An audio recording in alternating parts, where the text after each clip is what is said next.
అనంత విశ్వ సంపదని ఆకర్షించడానికి మీ ముందుకు వస్తుంది అహం బ్రహ్మాస్మి సాధన 11 days energy activation programme.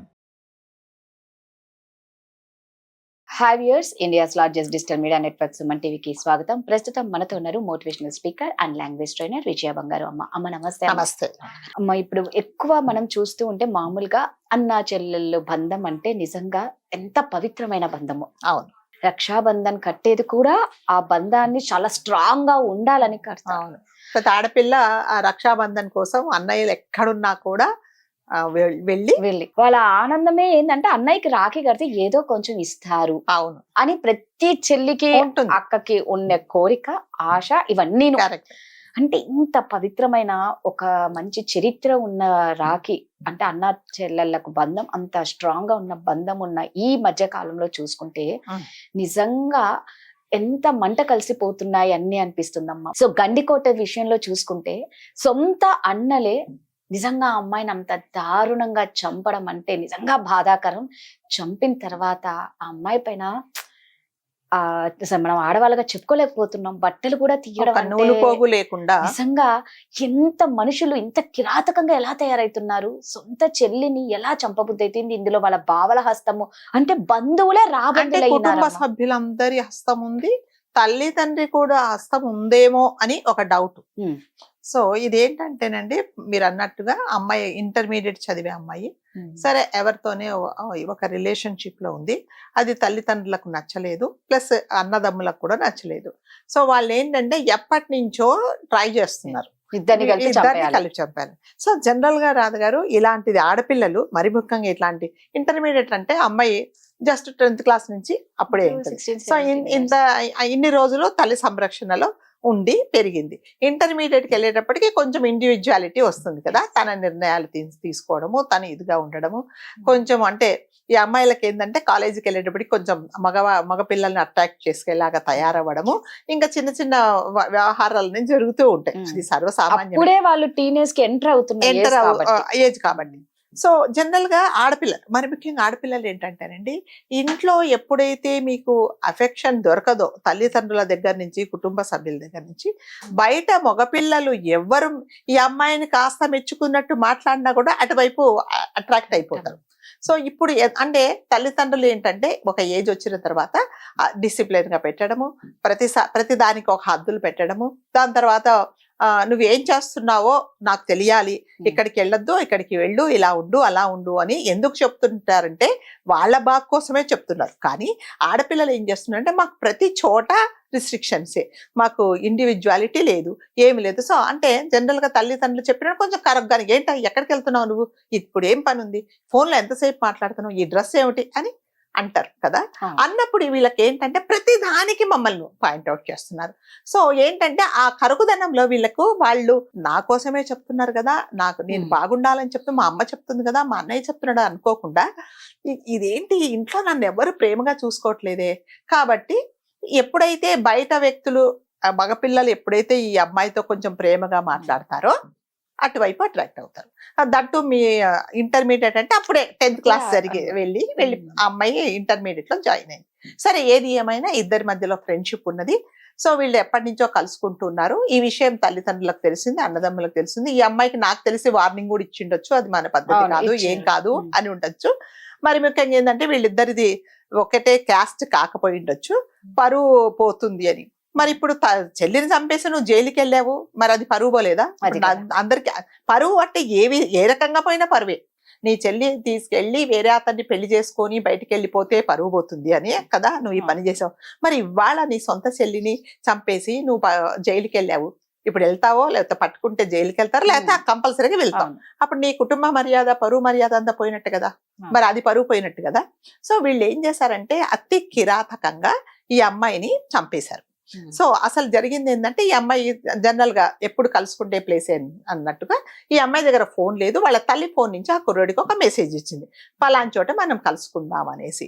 So ఇవన్నీ విషయాలు ఏంటంటే ఈ అన్నదమ్ములు ఎప్పుడు వీళ్ళు దొరుకుతారా అని చూస్తున్నారు, ఎప్పటి నుంచో రెక్కి వాళ్ళు చేస్తున్నారు అనమాట.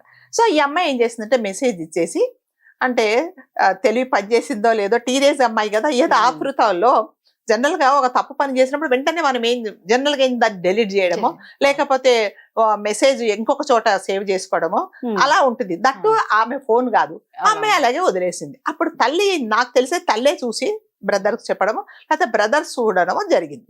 జరిగిన తర్వాత ఏమైందంటే ఇద్దరు అక్కడ కలుసుకుంటే ప్లేస్ కి వచ్చారు.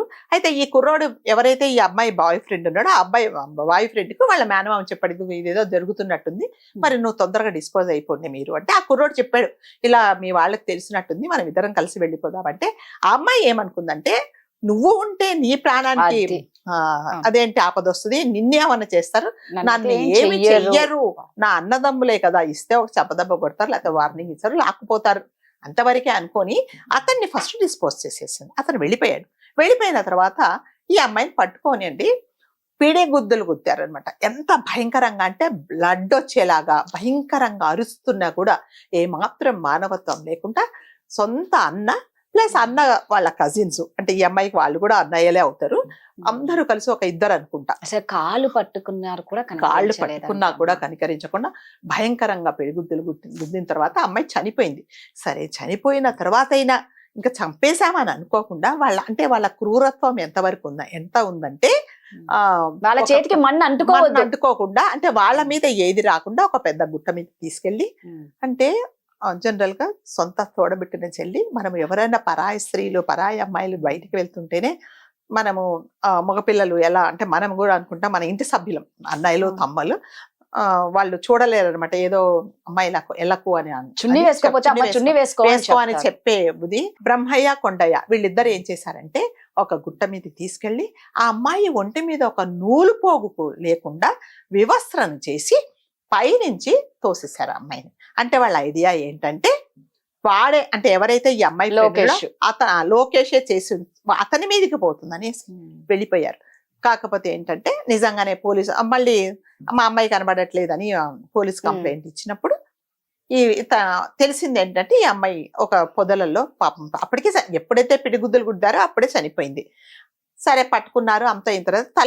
తల్లి ఒక అంటే ఎంత అంటే తల్లికి పిల్లలు ఏంటంటే ఎటువంటి వాళ్ళైనా సరే వాడు నేరస్తుడు కానీ వాడు ఇంకొకటి చేయని ఇంకో తప్పు పని చేయని ఎట్లాంటివి చేసినా కూడా చనిపోతే అది కూడా మామూలుగా చనిపోదు, ఒకరెవరో చంపేశారు అన్నప్పుడు ఆ బాధ వర్ణనాతీతం. అలాంటిది ఆ తల్లి కనీసం ఒక్క కన్నీటి బొట్టు లేకుండా అంటే మామూలుగా ఏదో ఒక స్టేట్మెంట్ ఇచ్చినట్టు తల్లిదండ్రులు ఇచ్చారు.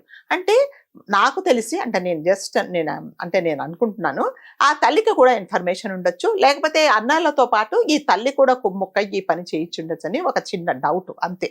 అంటే అది నేను కరెక్ట్ గా చెప్పలేం. సో ఇప్పుడు లాస్ట్ కి ఏమైందంటే కంపల్సరిగా ఇలాగా వాళ్ళని పట్టుకున్నారు. వాళ్ళు చెప్పడం ఏంటంటే ఎందుకు చేసావంటే మా పరువు తీస్తుంది అందుకని మేము చేసాం.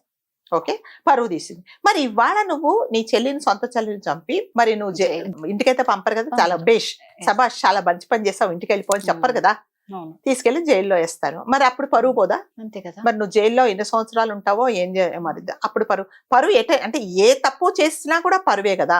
అంటే ఇన్స్టెడ్ ఆఫ్ దట్ అట్లీస్ట్ ఆ అమ్మాయిను సరే నువ్వు ఈ పని చేసావు అని చెప్పేసి ఒక కౌన్సిలింగ్ ఇచ్చేసి ఇది కాదు కదా పద్ధతి అని చెప్పేసి తల్లిదండ్రులు కనీసము అంటే అంత ఓపిక లేకుండా ఆ అమ్మాయిని ఏంటంటే నెక్స్ట్ ఆల్టర్నేటివ్ ఏంటంటే చంపేశారు. అంటే పిల్లలండి వాళ్ళు కూడా పెద్దవాళ్ళు కూడా కాదండి, ఈ అమ్మాయిని చంపిన పిల్లలు ఇద్దరు వాళ్ళు పెద్దవాళ్ళు ఏం కాదు. అంటే ఈ జనరేషన్ ఎలా అయిందంటే ఏది నా మనసుకు తోస్తే అది తప్ప కాదా అనకుండా చేయాలంతే. ఇప్పుడు చేయాలంటే చేయాలి, ఏ మాత్రము ఆలోచించకుండా తప్ప ఒప్ప అనకుండా ఆ ఆవేశంలో ఏది చెయ్యాలంటే అలా చేసేసి ఆ అమ్మాయిని పాపం 16 ఏళ్ల అమ్మాయి ప్రాణం తీసేశారండి. నిజంగా అంటే తల్లిదండ్రుల వైపు నుంచి నిజంగా అమ్మాయి తప్పు చేసి ఉండొచ్చు, అలా వెళ్ళడం తప్పు. చంపడం కాదు కదండి. నీకు అంత కోపంగా ఉంటే కాలేజీకి పంపించకు, ఇంట్లో నుంచే పెట్టుకో. మీరు ఒకవేళ వాళ్ళు ఎంత వినట్లేదంటే పంపించండి ఇంట్లో నుంచి, వాళ్ళ బతుకు వాళ్ళు బతుకుతారు. రేపొద్దున ఆ కుర్రాడు బాగా చూస్తే బాగుంటుంది, లేకపోతే తన కష్టం ఏదో తన పడుతుంది. ఎవరు చంపే హక్కు ఎవరికీ లేదు కదండి. అది కిరాతకంగా అంటే అమ్మాయి మళ్ళీ నేను చెప్పినట్టుగా మా అన్నలు నన్ను ఏం చెయ్యరు, వచ్చేవాళ్ళు ఎవరైనా చేయరు, ఇతన్ని చేస్తారు కదా, ఇతని మీద కదా పగ, నన్ను చెయ్యరు అనుకుని నేను సేఫ్ హ్యాండ్ లో ఉంటది అనుకుంది. కానీ తనను కూడా అంత భయంకరంగా చంపారు అనుకోలేదంట అమ్మాయి. సో నిజంగా చాలా బాధేసింది. ఒక బట్టలు లేకుండా అమ్మాయిని అలా తోసి ఒక రకంగా పరువు హత్యనే, అంతే. నిజంగా పరువు హత్యనే చెప్పుకోవాలి. యమకింకరులు ఎక్కడో లేరు ఇప్పుడు.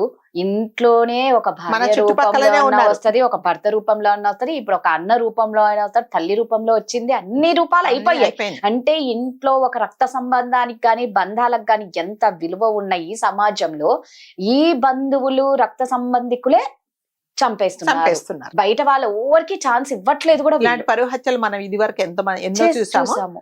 ఇది ఇది ఇంకొకటి ఇంకా దారుణం. ఆ లిస్ట్ లో ఇంకొకటి కానీ చేరిపోయింది అన్న అంతే. చంపి బట్టలు తీయడం అంటే నిజంగా తలుచుకుంటేనే బాధ. ఇలాంటివి నిజంగా మళ్ళా రిపీట్. అంటే అతను ఏం మెసేజ్ ఇవ్వదలుచుకున్నాడు, సరే చంపేశావు ఎందుకంటే నువ్వు ఆ అబ్బాయిని వెంటదు, మరి ఈ బట్టలు ఇప్పడంలో వాడి సాడిజం ఏంటో తెలియదు. మా చేతికి మన్ను అంటుకో. అసలు ఒకటే, ప్రతి ఒక్కరు తప్పు చేసి మర్డర్లు చేస్తే ఏదో రోజు ఏదో రూపాన దొరుకుతారు. మీరు ఎందుకు అది ఆలోచించకుండా అందరూ దీన్ని ఎంకరేజ్ అంటే ఎంత పెద్ద నేరం చేసిన వాడైనా ఎక్కడో ఒక చోట దొరికిపోతాడండి. ఇంకా అలాంటి వీళ్ళకి ఎక్కడి నుంచి ధైర్యం వస్తుందమ్మా? మేము దొరకమన్న ధీమా ఉండడం మీ మూర్ఖత్వం. అంతేనే. మీ జీవితాలు నాశనం అంటే ఈ చేసుకోవడం. కాలం యువత ఏంటంటే ఏది తోస్తే అది, ఏది మైండ్ లో వస్తే అది, అంటే కాన్సిక్వెన్సెస్ ఏమి ఆలోచించకుండా ఇప్పుడు చెయ్యాలి, చేసేస్తాను, తర్వాత కథ తర్వాత సంగతి చూసుకుందామని అనుకుంటున్నారు. సో ఇది చాలా తప్పండి. ఎవరైనా అమ్మాయి తప్పు చేస్తే మనం కూర్చోబెట్టి చెప్పే పద్ధతులు అయితే చాలా ఉన్నాయి. చంపడం ప్రధానికి సొల్యూషన్ కాదు. ఇలాంటి జరగకూడదనే కోరుకుంటాం. Thank you. నమస్తే.